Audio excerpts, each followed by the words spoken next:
Hey, it's Kip K from Make Magazine with another weekend project. We have a few of these garden variety solar powered lamps in our yard, and while they perform as expected, there's still room for improvement.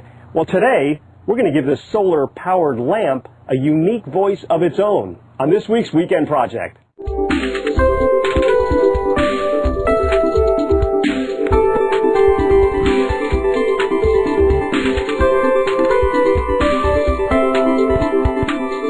The Electronic Crickets project by Michael Spashinsky can be found in Make Volume 11, page 154.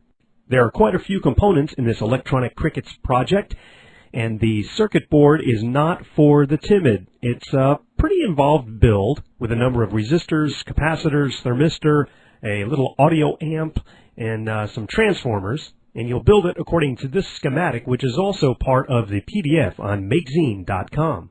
So fire up your soldering station and let's get to work. By laying out all the components, we'll begin soldering each of them according to the schematic. You're going to want to build this with the smallest possible footprint because the circuit board is going to need to be chopped up and made very small in order to fit into our solar lamp.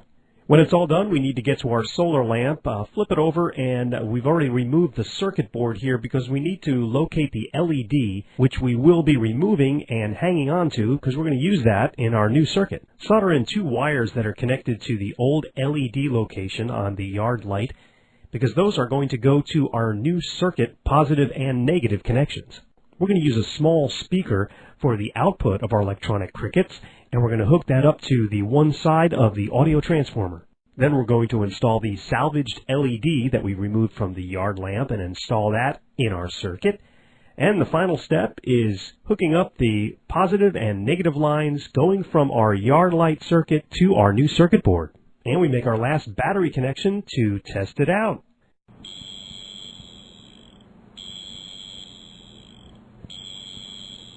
Now, by adjusting the potentiometer, you can change the sound of your cricket. Make it faster or slower, and a higher pitch or lower pitch.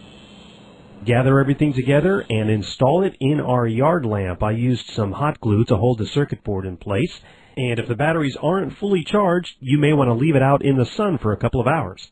This Make Weekend project is powered by Radio Shack.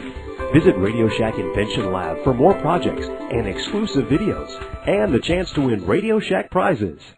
Our electronic cricket yard lamp is built and ready to be tested, but there's one more thing we need to wait for, and that's for the sun to go down. The electronic cricket is pretty impressive. It flashes, and if you had a number of these, let's say 6 or 7 of them scattered around your yard, it would make a wonderful nighttime chorus. There's your solar yard lamp electronic crickets, and we'll see you next time with another weekend project.